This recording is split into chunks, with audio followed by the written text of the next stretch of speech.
দুটো আন্দোলনই শুরুর থেকেই তার পেছনের উদ্দেশ্যটা ছিল সরকার ফেলা এনআরকির মাধ্যমে, আহ, যেটা আন্ডার দ্য র্যাপস রাখা হয়েছিল। বাংলাদেশ আর ভারতের ঠিক কম্প্যারিজন হয় না। আপনি দেখুন, বাংলাদেশে মানে অনেক কারণে হয় না। আহ, প্রথম কথা ধরুন, বাংলাদেশে আর্মি একটা প্যারালাল পাওয়ার, হুম কেমন? হুম ভারতে না। আপনি জানেন যে যে কোনো এনার্কিস্ট মুভমেন্ট দাঁড়িয়ে থাকে ডেড বডির ওপর। বাংলাদেশে যেটা হয়েছে, সরকার তো পুরোটা ফেল করেছে। সরকার তো আন্দোলনটাকে কি, আন্দোলনটা যে হচ্ছে আন্দোলনটাকে গেজ করা এবং আন্দোলনটাকে কিভাবে রেসপন্ড করব, সেটা তো সে করেনি। শেখ হাসিনা ফেল করেছেন এটা তো আমাকে বলতে হবে না। ও তো রেজাল্টেই দেখা যাচ্ছে শেখ হাসিনা পুরোপুরি হুম ব্যর্থ আন্দোলনটাকে ম্যানেজ করতে। আপনি কখনো একটা সরাসরি নিয়ম হচ্ছে, আপনি সবসময় যেটা রাউডি এলিমেন্ট আর যেটা সাধারণ প্রোটেস্টার তাকে আলাদা করবে। আমাদের নরেন্দ্র মোদী সরকার যদি চাইতো যে এটাকে আমি টেনে নিয়ে যাব, ধরুন আমি তো আপনাকে শুরুতে বিল টিল হ্যান ত্যান বলেছি, হুম কেমন? হুম হুম কিন্তু সে যদি গোয়ার গোবিন্দ হয়ে যেত যে না, হবে হুম না, পারতো কিন্তু হুম। কিচ্ছু হতো না। আমন্ত্রণ মানচিত্রের নিয়মিত আয়োজন কথোপকথনে আজকে এই মুহূর্তে আমাদের সঙ্গে আলোচনায় যুক্ত রয়েছেন ভারতের প্রখ্যাত সাংবাদিক এবং দ্য হিন্দু গ্রুপের বিভিন্ন গণমাধ্যমে যিনি 3 দশকের বেশি সময় ধরে সম্পাদকের দায়িত্ব পালন করেছেন এবং অবশ্যই বাংলাদেশের বিভিন্ন ইস্যুতে তিনি নানান ধরনের গবেষণামূলক প্রতিবেদন প্রকাশ করে আসছেন সেই প্রখ্যাত সাংবাদিক প্রতিম রঞ্জন বোস। প্রতিম রঞ্জন বোস, আপনাকে স্বাগত জানাচ্ছি আমাদের অনুষ্ঠানে। ধন্যবাদ। আহ আমরা একটু আলোচনা করতে চাই ভারতের অভ্যন্তরীণ ইস্যুতে, কিন্তু ভারতের অভ্যন্তরীণ ইস্যু নিয়ে আলোচনা করলেও বাংলাদেশের সঙ্গে একটু মেলাতে চাই আমরা। আপনি বুঝতেই পারছেন যে কোন বিষয়ে আলোচনা করতে চাচ্ছি। ভারতের ককরোচ জনতা পার্টি যেভাবে হঠাৎ করে তারা দল গঠন করে আহ বেশ একটা ঝাঁকুনি দিয়েছে অনেকের কাছে ভারতের মোদী সরকারের উদ্দেশ্যে, শিক্ষামন্ত্রী পদত্যাগের দাবি সহ আরো বিভিন্ন ইস্যুতে। আমি একটু সরাসরি প্রশ্ন করতে চাই যে বাংলাদেশেও এমন একটা আন্দোলন হয়েছে, বাংলাদেশে সেই আন্দোলনের পিছনে অনেকে বলেন বা আমি নিজেও মনে করি যে একটা ব্লুপ্রিন্ট ছিল মার্কিন সাম্রাজ্যবাদের, কিন্তু মানুষ স্বতঃস্ফূর্ত হয়ে অংশগ্রহণ করেছিল যারা বুঝতে পারেন যে পিছনে কি রয়েছে।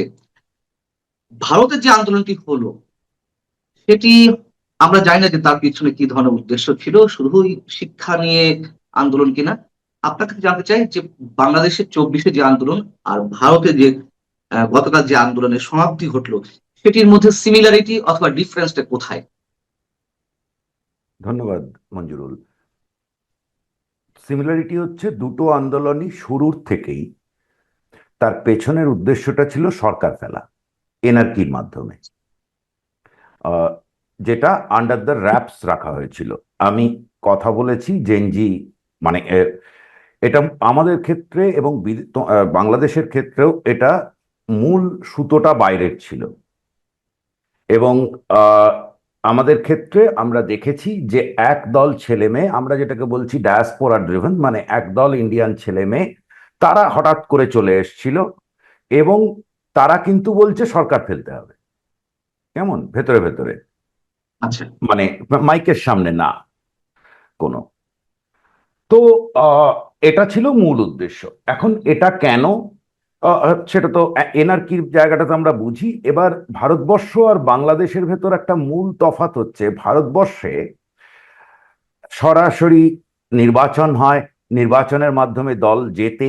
দল বা দলগুলো, বিজেপি যে সবসময় জেতে তা তো নয়, হারেও তো অনেক নির্বাচনে।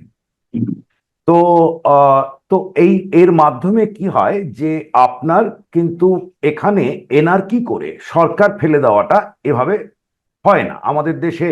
আহ, আমার তো মনে পড়ে না আমার হিস্টোরিক্যাল রেফারেন্সে যে একটা ম্যাক্সিমাম এনার্কি করার চেষ্টা করেছিল কংগ্রেসেরই একটা ফ্যাকশন ইন্দিরা গান্ধী যখন দায়িত্ব নিচ্ছিলেন, সেই 67 সালের ঘটনা।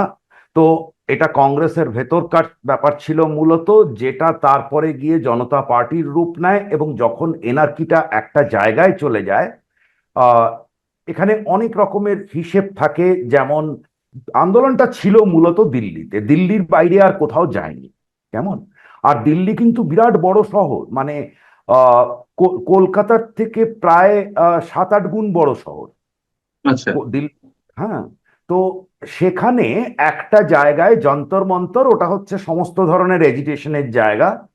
তো সেখানটায় হচ্ছিল, যেটা দিল্লিতে আহ, যে আপনার হয়তো একটু ট্রাফিক যে অ্যাফেক্টেড হয়েছে রিং রোডে, সেটার কারণ হচ্ছে প্রচুর ব্যারিয়ার ছিল যাতে বাইরে থেকে লোক ঢোকাটা নিয়ন্ত্রণ করতে। কারণ দিল্লির পাশের স্টেট উত্তরপ্রদেশ, তার ওপাশে হরিয়ানা আছে, পাঞ্জাব।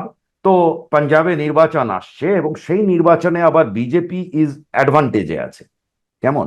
তো অনেক রকম ক্যালকুলেশন কাজ করে, তো সব ফোর্স গুলো ঢুকে যাবে ওর মধ্যে। ওই যে আপনি দেখেছেন যে ফার্মার অ্যাজিটেশন বলে একটা শুরু হয়ে গেল কি না, আমেরিকার সঙ্গে ট্রেড ডিল বাতিল কথা, ট্রেড ডিল তো হয়ইনি এখনো। এগুলো হচ্ছে আসলে সামনে, পেছনে আরো অনেক বড় ব্যাপার ছিল। এই যে নানান দান খয়রাতির টাকা আসে, কেমন? এই কারণ এই দান খয়রাতি গুলো, মঞ্জুরুল, আপনি জানেন যে এই যে এনজিও ফাইন্যান্স, আমি মূলত বলতে চাইছি এনজিও ফাইন্যান্স, এনজিওর মধ্যে কিন্তু ক্রিশ্চিয়ান মিশনারি যেমন আছে তেমনি ইসলামিকও আছে। কেমন? তো এই ক্রিশ্চিয়ান মিশনারিটা সব থেকে গন্ডগোলের বিষয়। কারণ আপনি জানেন এই যে টাকাগুলো, এই যে বড় বড় এই যে এনজিও গুলো চলে, তারা যে টাকাটা পায় ইউরোপ থেকে, আমেরিকা থেকে, এই টাকাটা কিভাবে তোলা হয় আপনি যদি কখনো দেখেন তাহলে আপনি ব্যাপারটা বুঝতে পারবেন। যে খ্রিস্টানদের, তারা কিন্তু খ্রিস্ট ধর্মের প্রসারের জন্য তারা ডোনেট করে তাদেরকে। আপনার দেশের খুব দারিদ্র্যের গল্প বলতে হয়, আপনি যে খুব কষ্টে আছেন, আপনার দেশে যে মানুষ মরে যাচ্ছে, এই সব বলে এই টাকাগুলো তুলে আনা হয় এবং তুলে এনে দেওয়া হয়। এবং এটার মাধ্যমেই আপনি জানেন যে ট্রাম্প যখন এলো তখন দেখা গেল যে, আপনার মনে আছে ওই বিতর্কটা যে ইউএস এইডের, যে এই যে টাকাগুলো ঢুকেছে, এমনকি ইন্ডিয়াতে ঢুকেছিল $21 মিলিয়ন। কেন না? বাংলাদেশে $30 মিলিয়ন কথা বলা হয়েছিল, বাংলাদেশের ক্ষেত্রে রাইট, 29 মিলিয়ন। রাইট। তো ভারতবর্ষে ভোটিং যাতে আরো মানুষ বেশি করে ভোট দেয়, আরে ভাই এদেশে 80% ভোট হয়, এবার তো ওয়েস্ট বেঙ্গলে 93% পোলিং হয়েছে। আমাদের কি দরকার, ওর কি দরকার এখানে টাকা ইয়ে করার, এতে ব্যয় করার? তো ওদের নিজেদের দেশে 40% ভোটিং হয়। কেমন? তো এগুলো আমরা এটাকে থেকে এনজিও ফাইন্যান্সটাকে গত প্রায় 5-7 বছর ধরে এটাকে ভীষণভাবে আটকানো হচ্ছিল। এবং গত এই 3 মাস ধরে বিদেশে বিশাল আলোচনা, এবং এটাতে আমাদের দেশে আপনি জানেন যেখানে যেখানে এই লবিগুলো কাজ করে সেখানে একটা বিরাট রেজিস্ট্যান্স আছে। সুতরাং এইটা ছিল হচ্ছে আসল ব্যাকগ্রাউন্ড পেছনে। আচ্ছা, তাহলে আমি যদি আপনার আলোচনার জায়গা থেকে প্রশ্ন করি, বাংলাদেশে শেখ হাসিনা সরকারকে কন্টিনিউ করতে দিতে চাচ্ছিল না মার্কিন প্রশাসন, বাইরের প্রশাসন, এটা ওপেন সিক্রেট আমরা জানি। ঠিক একইভাবে এই মুহূর্তে ভারতের ক্ষেত্রে ট্রাম্প প্রশাসনে কি একই মানসিকতা পোষণ করছে, যে মোদী সরকারকে দরকার, অথবা ভারতকে দুর্বল করতে হলে একটা স্টাবেল গভর্নমেন্টকে ফল করাতে হবে, বিষয়গুলো কিরকম? মানে শেখ দেখুন, হাসিনার সরকারের আমার সাথে কোনো মিল আছে? আমার ধারণা ওরা তো যথেষ্ট বুদ্ধিমান, ওরা জানে যে ভারতে এভাবে সরকার ফেলা যায় না, হিস্ট্রিতে নেই কখনো। মারামারি করে আপনি সরকার ফেলতে পারবেন না। তো আচ্ছা। সেখানে, কারণ কারণ গণতন্ত্রটা খুব মজবুত সেই কারণে। আর এত বড় দেশ, এবং আনলাইক বাংলাদেশ, বাংলাদেশ হচ্ছে ইউনিটারি স্টেট, একটা ইউনিটারি কান্ট্রি। কেমন? আমরা হচ্ছি এক ইউনিয়ন অফ স্টেটস। আমাদের যে নামটা আছে ইউনিয়ন অফ ইন্ডিয়া, মানে ওয়েস্ট বেঙ্গল, বিহার সবাই মিলে হচ্ছে এটা। রাইট। তো ফলে আমাদের এখানে ধরুন, মানে সহজ কারণ আপনাকে বলছি, যে 2 মাস 2.5 মাস আগে বিজেপি ওয়েস্ট বেঙ্গলে একটা এত বড় জয় পেয়েছে, মানুষের ভোটে পেয়েছে, 93% লোক ভোট দিয়েছে। তা তো 2 মাসের মধ্যে সরকার শুরুই হলো না, তো হঠাৎ সবাই মিলে খেপে গিয়ে এখানে ফেলে দেবে, এটাকে সাপোর্ট করবে না। তো ফলে এখানে এনআরকি দিয়ে হয় না। ওরা এনআরকির মাধ্যমে যেটা করতে চাইছে সেটা হচ্ছে যে দুর্বল করা সরকারকে। এই আন্দোলন দমনের ক্ষেত্রে, মানে যিনি গড়ে উঠেছিল ভারতের দিল্লিতে যন্ত্রমন্ত্রে, সেটি নিবৃত করার ক্ষেত্রে নিঃসন্দেহে মোদী সরকার খুবই দূরদর্শিতার পরিচয় দিয়েছে। আপনি যদি বলছেন যে পেছনে অন্যরকম উদ্দেশ্য ছিল সরকার ফেলে দেওয়ার, আহ আমার তো মনে হয় যে বাংলাদেশে যা ঘটেছে সেখান থেকে কিছুটা হলেও আহ মোদী সরকার ফলো করার চেষ্টা করেছে কোন কোন জায়গা থেকে শেখ হাসিনা সরকারের ভুল ছিল। যেমন তারা শিক্ষামন্ত্রী পদত্যাগ দাবি করছিল, মানে ককরোচ পার্টি ভারতের, এখানে যে কোটা বিরোধী আন্দোলনকারীরা তারা দাবি করছে 6 মন্ত্রী পদত্যাগ। আবার ডিফারেন্সটা যদি দেখি যে ওখানে কিন্তু বল প্রয়োগের বিষয়টি তেমন ঘটেনি, পুলিশও করেনি আপনাদের ওখানে, আবার ছাত্ররা মানে এরা কি সৃষ্টি করে ব্লাড শেডের দিকেও যায়নি, যেটি বাংলাদেশের ক্ষেত্রে হয়েছে। দুই পক্ষের দিকেই অভিযোগের আঙুলটি রয়েছে। সব মিলিয়ে এগুলো কি কোনো কাজে দিয়েছে কিনা মোদী সরকারের সিদ্ধান্ত গ্রহণের ক্ষেত্রে? না, অবশ্যই। আপনি যদি দেখেন, দেখুন, বাংলাদেশ আর ভারতের ঠিক কম্প্যারিজন হয় না। আপনি দেখুন, বাংলাদেশে মানে অনেক কারণে হয় না। আহ, প্রথম কথা ধরুন, বাংলাদেশে আর্মি একটা প্যারালাল পাওয়ার, হুম কেমন? হুম ভারতে না। হুম কখনো শোনা যায় না তাদের কথা, তারা তাদের মতো থাকে সেখানে। তো আহ, বাংলাদেশে দেখুন, একটা পুলিশের গুলি চালানোর হিস্ট্রি আছে, আজকে বলে নয়। আপনি ফেরত গিয়ে দেখুন, সেই দেখবেন 50 জন মরে গেছে, 70 জন মরে গেছে, ইত্যাদি। হুম। আর বারবার এই যে এনআরকিকে জাস্টিফাই করার একটা পলিটিক্যাল, সবার দিক থেকে একটা প্রয়াস আছে, কেমন? এরা ভীষণ পলিটিক্যালি ম্যাচিওর। এরা দেখুন, সোনাম ওয়াংচুকের ফার্স্ট, আপনি দেখেছেন সোনাম ওয়াংচুক কি বলেছে? যে আমাকে মেরে ফেলতে চেয়েছিল, ওরা চাইছিল যে আমি ফাস্টিং করে মরে যাই, কেমন?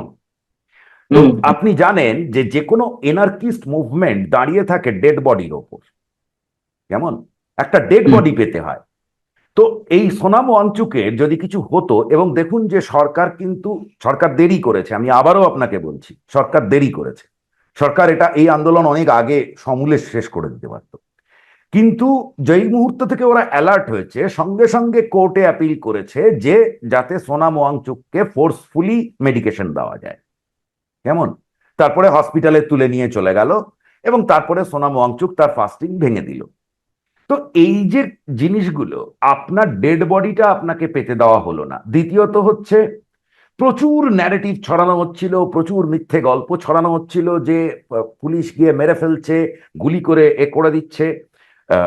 নানান, আমাদের ভারতবর্ষের বাইরে থেকে, বাংলাদেশ থেকে তো বিশাল ভাবে আসছিল ওইগুলো ফিডে, কিন্তু একদমই বল প্রয়োগ হয়নি।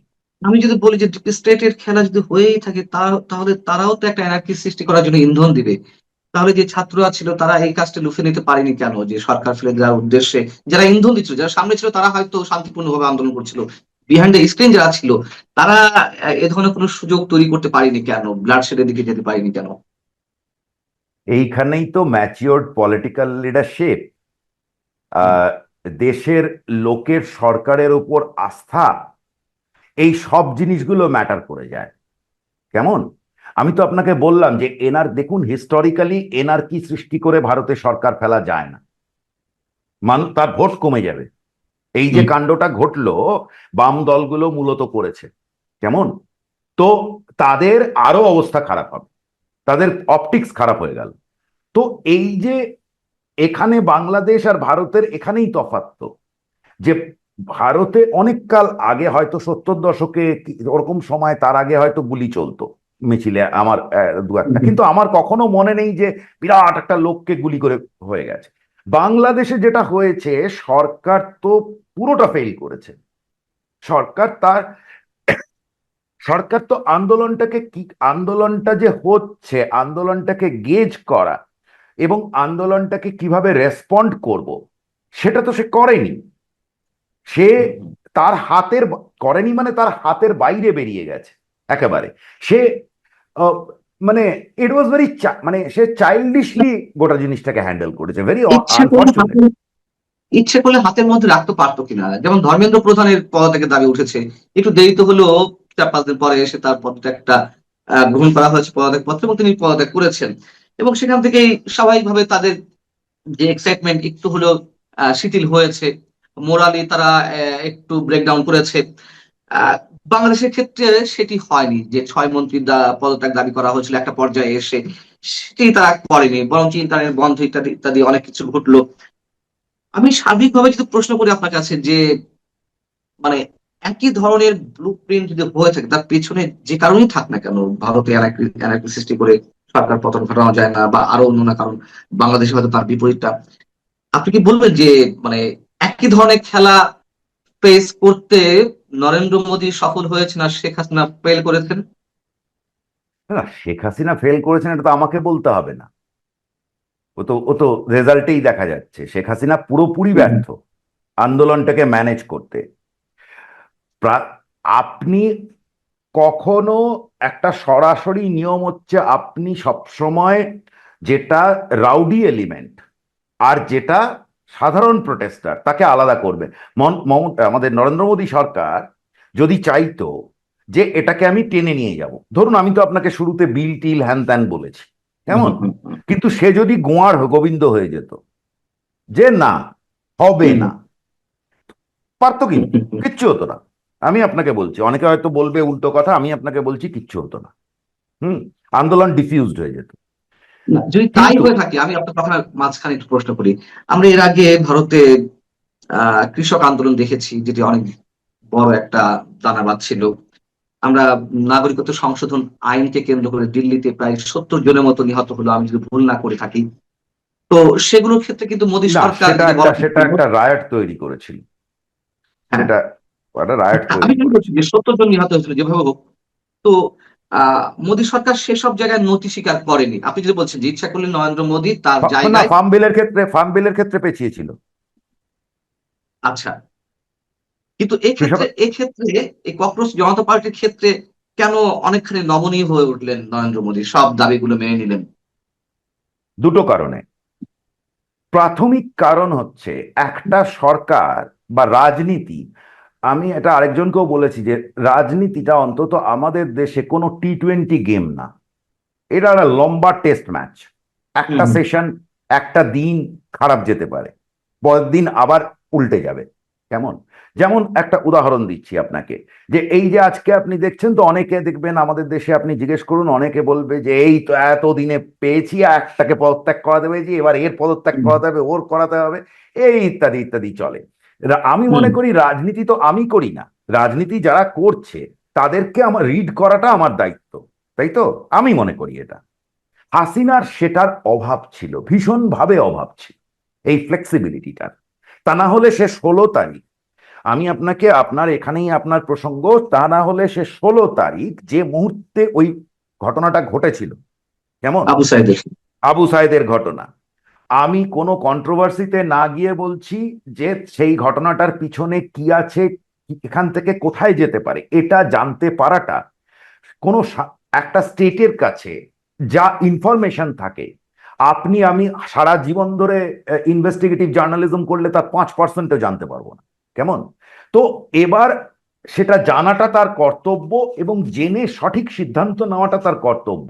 উনি যদি বোঁ করে উড়ে চলে যেতেন আবু সায়েদের বাড়ি বা এরকম কিছু করতেন, হুম, হুম, হুম, হুম, অপটিক্স, আপনি দেখুন অপটিক্স কত গুরুত্বপূর্ণ।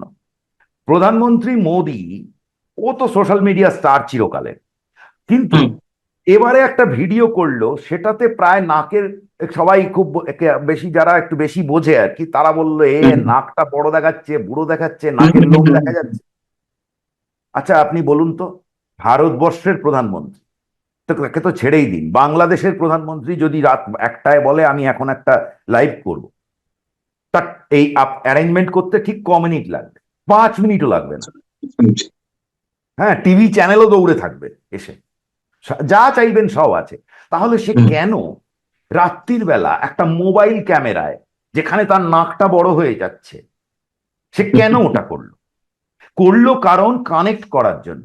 সে রাইট। এটা যারা এর মাঝে নেমেছে তারাও কাকে কান নিয়ে গেছে বলে দৌড়ে চলে গেছে, যারা অ্যাজিটেটার, তাদের 90%। তাই হয় তো, যে কোনো অ্যাজিটেশনে তাই হয়। মানুষ কেন নেমে আসে? একটা হুজুগ তৈরি করতে হয়, সেই হুজুগে মানুষ নেমে যায়। এবার এই জায়গায় তাহলে সেখানে কতগুলো বাচ্চা আছে, বাচ্চাগুলো ইনস্টাতে দেখেছে, তারা বিপ্লব করতে চলে এসছে, তারা কোনো পলিটিক্যাল অ্যাজিটেশন সামলাতে পারবে না, কিন্তু তাদের গায়ে যদি একটা টোকা পড়ে, একটা সেন্টিমেন্ট হার্ট হয়ে যাবে। তো আমি তাদের সঙ্গে লড়বো, টোকা পড়ার প্রশ্নই নেই।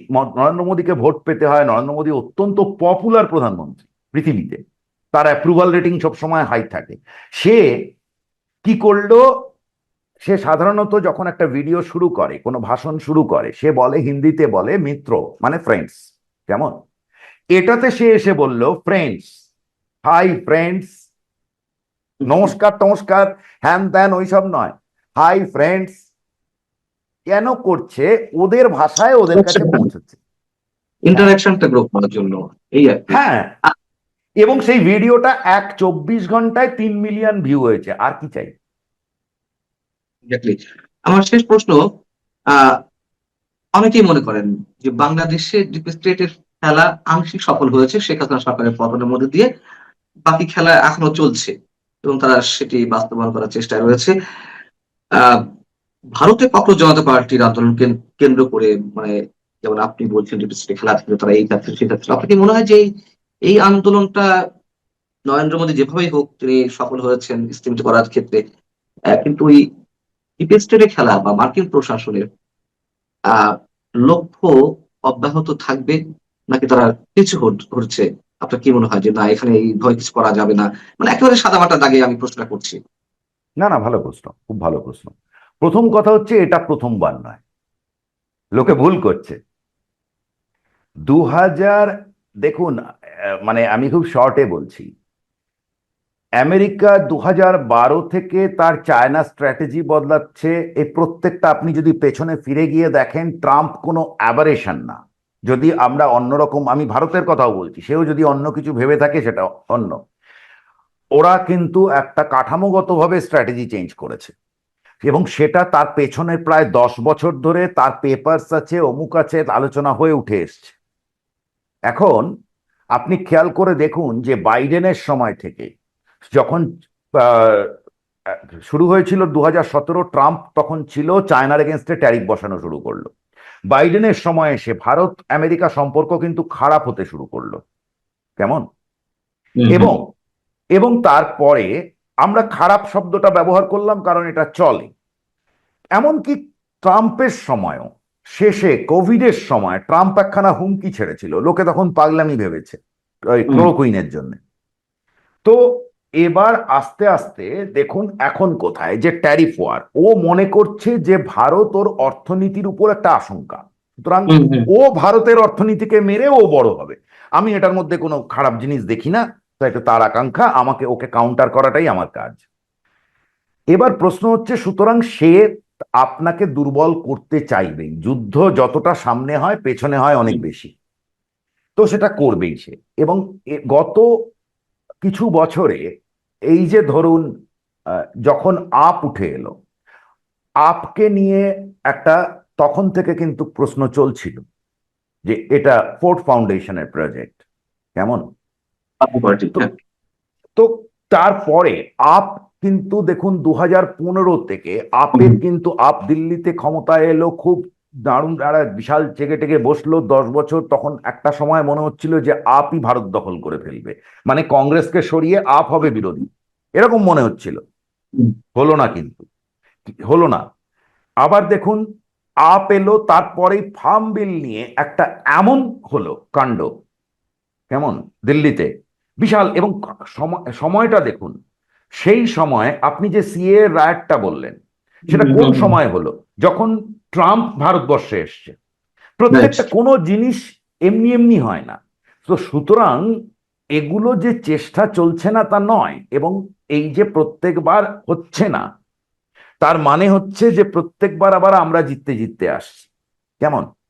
এটার মধ্যে যেখানে যেখানে আমাদের হয়তো কোথাও কোথাও হার আছে, ছোটখাটো কিছু হার আমাদেরও নিশ্চয়ই আছে। যেমন ফার্ম বিলের ক্ষেত্রে আমরা ফার্ম বিলটা প্রত্যাহার করে নিলাম, কেমন? কিন্তু পরবর্তীকালে আবার ব্যাক অন্যভাবে সেটাকে আনা হয়েছে। এইটা সুতরাং আগামীতে ইন্টেন্সিফাই করবে। আমি এই আলোচনাটা যেখানে এসে শেষ করছি, জি। ভারতে এইটা যেটা হচ্ছে, এটা আসলে একটা বড় জিওপলিটিক্যাল কন্টেস্টের একটা ছোট পার্ট। কারণ আচ্ছা। ভারত এখানে একটা বিরোধী শক্তি হিসেবে থাকছে, একটা বড় পাওয়ার হিসেবে থেকে যাচ্ছে।